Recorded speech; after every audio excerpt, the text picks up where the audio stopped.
He did because he did. So, you know, Deserves got nothing to do with it. You got that one? Deserves got nothing to do with it.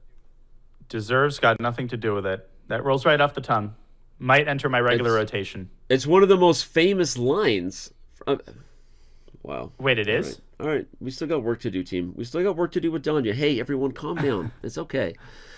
Anyway, back to IKEA and the Swedish meatballs. What? At least tell me that. What song is that from?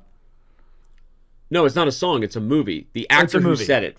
First one to say the actor who said deserves got nothing to do with it gets a 1-month diamond membership. I'm watching chat. I got to give away some diamonds. But I cut you off. What was it about IKEA? The Swedish meatballs, I'm not a big fan, but production, shout out to the team working super hard behind the scenes, brought it up here in our broadcast channel on Slack. And production is doing a phenomenal job. Can we get a shout out to them real quick, chat? Look at the shows, look at the graphics, look what we're bringing to you. Are you not appreciating the content on chess.com? Because that team is crushing it. Shout out to the broadcast team. We love you. It's easy to take everything for granted when it's working well, which it is 99% of the time, but there's actually people who are making all of the stuff on your screen happen and making our jobs easy and fun. Shout out to production. This Bud's for you. If this show was sponsored by a company that has Bud in their name. But it's not, so this Bud's not for you. However, we appreciate you, production and broadcast. We love you. Okay. Wesley loves the idea of bringing a knight to E2, huh? Could Wesley get a victory? Could he get anything going here? I don't think so, because queen h3 check and then bishop g4, bishop f3 was a problem on the king side. So Wesley escapes with his king, and he'll have to find the right time to play knight e2. Maybe go king e1 first and get the king as far away from the wrath of black's queen as possible. Okay, someone said Unforgiven and Clint Eastwood. Mods, if you don't mind, let's find that person and give them a diamond membership. Hit them up with their username. I see multiple people saying it correctly now, but I don't know who was the first one to give us our Clint Eastwood reference. Magnus is winning another game. Magnus is winning another game. Well, and there you see the Magnus measurement stick tool. The game was even, and then it goes in his favor. And look at that. The point of the line, Danya, is that when it comes to justice and in the universe and the bitterness of life, sometimes whether you deserve it or not has got nothing to do with it. That's the point of the line. I see. Deserves got nothing to do with it. Consider myself educated. Yeah. It's an infamous epic moment. Anyway, King D1's brilliant by Wesley. So let's go. I don't even know why, but hey yo. Sacrifices the rook, I guess. Although that's a bit of a red herring, brilliant there, because I think the rook was trapped. Pro tip. Pre-move. That's a dangerous pre-move. But look at Carlsen. Even though the king on c2 was relatively safe, now it's not safe anymore. You have to take back with the king, and then black's queen is going to deliver a check on e4. We're likely to get a perpetual check. He's blundered b4 mate. B4 mate if you take on c3, and you drop the rook on a1, and you lose another game. King takes c3 was b4 checkmate. You almost wish it happened because we love seeing mate on the board. Instead, Magnus picks up the rook on a1, and the fun continues for Mr. Carlsen. We have 15 minutes, so we are halfway through the bullet portion. And, yeah. And, Danny, you know who had 4 points at the end of a particular match against Magnus Carlsen? It was Fabi. And the way that this match is going, we might get something like 22-4. I mean, Wesley's shaking his head. He's frustrated. He wants this match to end. But that's part of what makes the SEC the SEC. You get the close matches in the Armageddons, and then you get the monsters. And when the monsters are in good form, this is what they do to their poor opposition. Yep. And Magnus's opponent is a monster himself in many respects. And so it's just crazy. Exactly. Like, one man's gold, another man's treasure, or one man's monster, another man's friend. I don't know. I'm inventing a line. That actually sounds deep. One man's monster, another man's friend. It's like that in the kingdom some deep stuff right there. In the kingdom of the blind, the one-eyed man is king. It's like those types of quotes that I really like. Yep. Yeah.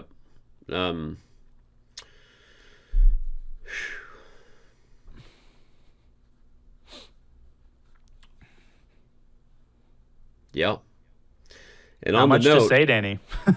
There's not much to say, although we will throw out the fun factoid stat that we've officially reached the largest lead of any match this year at this point. 18-4 is the biggest margin. Yeah. This looks like a draw, although Magnus has won so many equal and outright worse endgames that I hesitate to forecast any potential evaluation. But yeah, this pawn endgame is all locked up. We're going to get a bunch of king shuffles here. Unless Wesley plays the move g5. The way to lose this for black is to trade the g-pawn for white's f-pawn and give white an outside passer on the king side. So if you're Wesley, just stay put.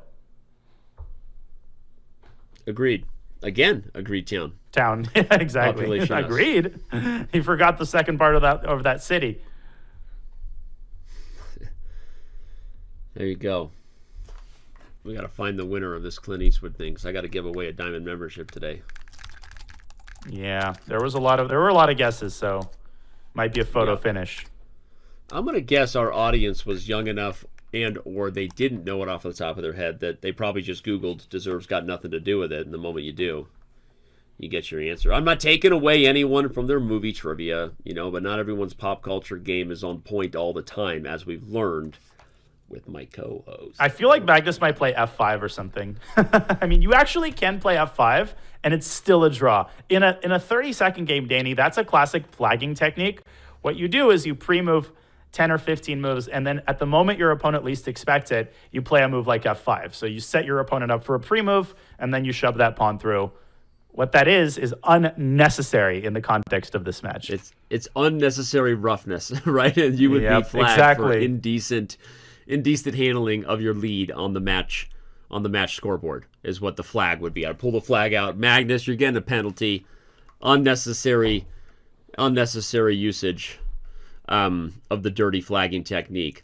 Although Bortnick would love that. Bortnick's a pro at that. But it's risky, right? Because if you play those moves with any moment where your opponent doesn't pre-move, then it's over. You lose.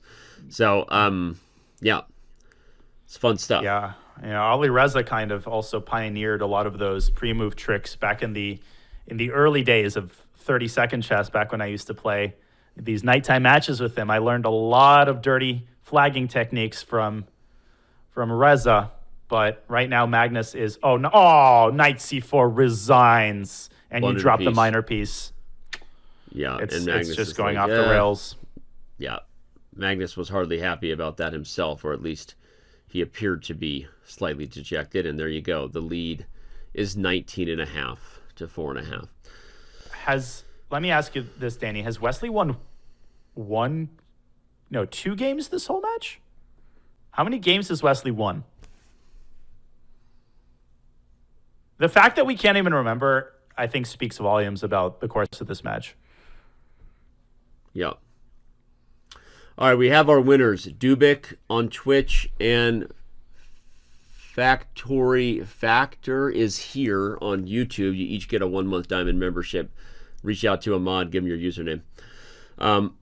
Yeah, he hasn't won in a while. And again, we know that, and it's hard because you keep talking about it. It feels like we're adding insult to injury. But Wesley knows this isn't his best day. At this point, he's being a professional, which is finishing the match clock. Oh. Queen f4, queen b4, and you can't touch the rook. B4. Yeah, and you can't touch the rook. Because of the windmill. You take the bishop on c8. Can we? Well, nah. It's in a blitz. I'd show the game, the line with knight takes c8, but it's a moot point right now. Magnus is going to support his knight with rook d1 and bishop f4, and he's winning again. Yeah, or that would have been better. Back to agreed town. b5 maybe. I would go b5 and b4 and try to separate the queen from the knight. I think that's Wesley's only chance. But look at the clock situation. He's down 30 seconds. And, knight... Oh, no. That's not going to cut it. See it. That's another loss. That's a KO. Now knight takes c8 is a threat, which forces the exchange, and with it, the resignation. Another game in the books for Magnus Carlsen. We have 9 minutes and some odd seconds remaining. Yeah, this is going to be very, very similar to the Magnus Fabi match. And I remember feeling these feelings in the home stretch of that match, where from Wesley's perspective, it just doesn't end. You just have game after game and loss after loss. And eventually you almost become numb to it because you've already accepted that, yes, I'm going to get completely blown out this match. But it doesn't really make it any easier. It's still just as painful. It's still just as saddening. It's not the fact that you lost to Magnus, which is understandable. It's a way that you've lost and all the blows that you had to suffer throughout the match. We feel for Wesley. This is really, really tough. Yep. Yeah, apparently we're updating who actually got it. So don't stress. I know everyone wants those diamond memberships. If it was a photo finish, we'll give away 2 on Twitch. So everyone relax. Our mods are going to find it. I'm sorry, back to this. It's also 1 a.m. for both players, by the way. Local Berlin and Oslo time. So our players are up late to make this thing happen. We appreciate that. Well, Magnus usually plays that second title Tuesday, so for him, I think 1 a.m. is early days. You know, it's just when the Speaking day. Of which, when does the next begins. title Tuesday start? Are we there? Well, it's 7 Eastern. We're not only are we there, we've already finished it. we just finished it, and so yes, there is another title Tuesday that also happened today. All right, 2 of them. Well, this looks like maybe some outside. Nope, no real chances to get anything. I mean, maybe I would prefer white here because the A pawn, black's A pawn, is on a dark square, so it's more targetable by white's bishop, as you're indicating.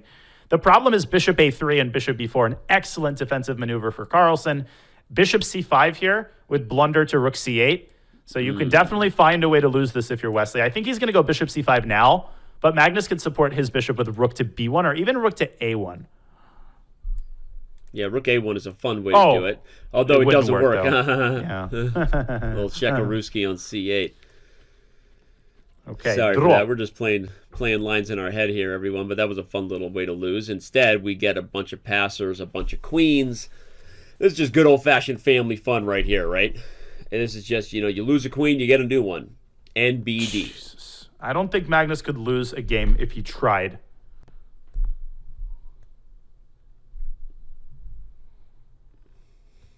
Six and a half minutes left on the total game clock. Oh. Shout out to Bortnik Chess for rating us with 106 people. We were just talking about you, Bordy. Good old pal. Thank you, Sasha. Hope your Title Tuesday stream went well. And Magnus, a little reversal here with him playing B3. It always feels kind of badass to imitate the opening that your opponent has played all match, kind of showing that, yes, I can also join in the party. And right now, Magnus can play just about anything and emerge victorious. Yep.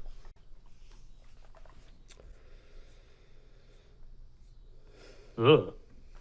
I don't love this for Wesley. G4 looks pretty good here for white, smashing through black's pawn chain.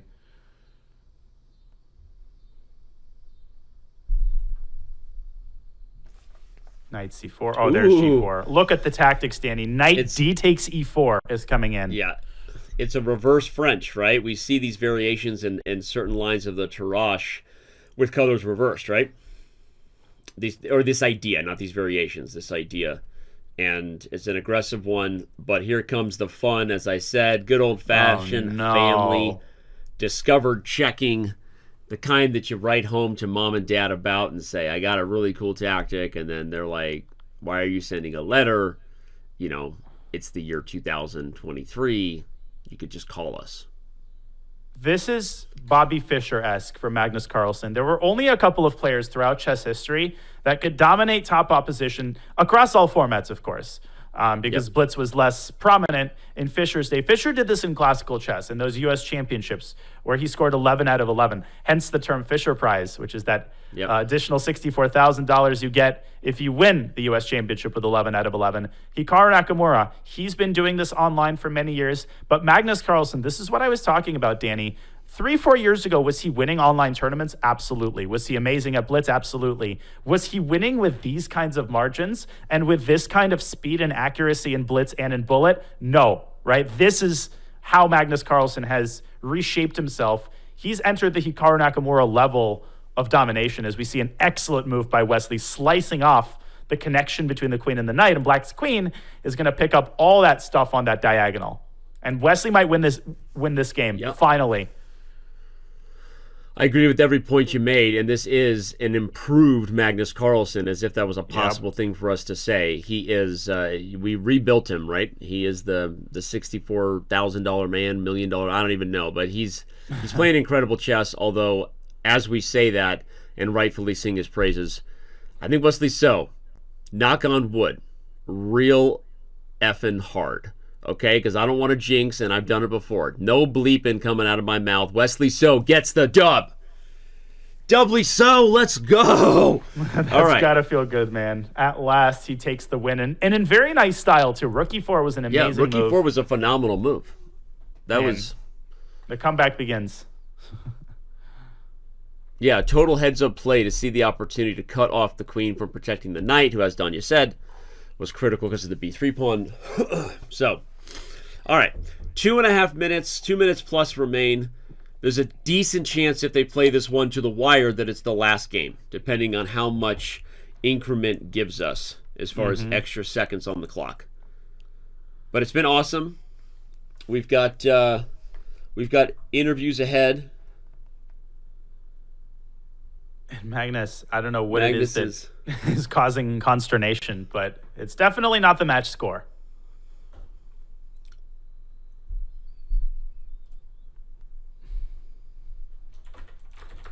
That's actually we forgot to pull back the stat again for those who were here at the top of the show. One of the really interesting storylines, because it doesn't make any sense, is that Wesley So, coming into this event, had never beaten Magnus Carlsen at Bullet on chess.com. His score is 22 losses, 0 wins, and 2 draws. But not anymore. Wesley So got his first win against Magnus and Bullet. And again, it's kind of a crazy stat because obviously Wesley is way better than losing this many games in a row to Magnus. But again, when Magnus is on fire, maybe Wesley has some bad luck. Maybe he keeps catching Magnus on the bad day. Here's another brilliant move for Carlsen. Things are falling apart on the king's side after f takes e3, queen takes e3. But big moment, Wesley So gets the dub. Note that the queen can't come over because the rook hangs, and if you move the king, there's a million things, including rook to d2. Queen takes b5. Queen takes b5. He missed it, but he does something similar. That rook is going to hit the knight, Danny, and Magnus is going to have the advantage in the endgame. I think we're probably going to have another game after this, but I mean, seems likely. Who holds Wesley to 6 points? I mean, this is just crazy. Yeah, it is crazy. But okay. Stylistically, when things are going well for Magnus and not going well for Wesley, I think sometimes the score gets even further apart than is truly reflective, right, of the player's strength. We've talked about that, right? Sometimes, there's like when it rains, it pours against a certain player. Some players, their styles are such that even if you're getting outplayed, they just naturally get enough dynamic games where more victories happen. But I think that this is indicative of a really on-form Magnus Carlsen, a not super on-form Wesley So, but it seems worse than it actually was because Wesley played a lot of really good games, but how many games did he lose in a close manner, Danya, that we had today, right? How many games did he lose where just in the final moments Magnus was too good?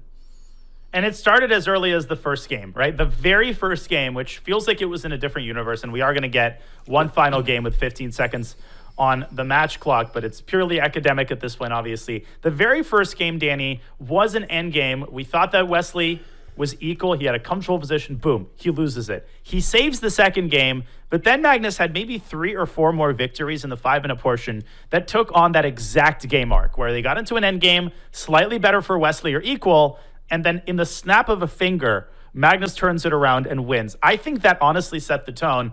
And then as they transitioned into the 3-minute portion, Magnus started winning more games tactically, and that's when the real tilt began for Wesley. Indeed. Indeed town? Indeed population? Indeed town. What's the population up to now? Well, honestly, I think, more people have moved in, and we're considering putting in a small airport. We're not ready for a big airport. Whoa, Danny.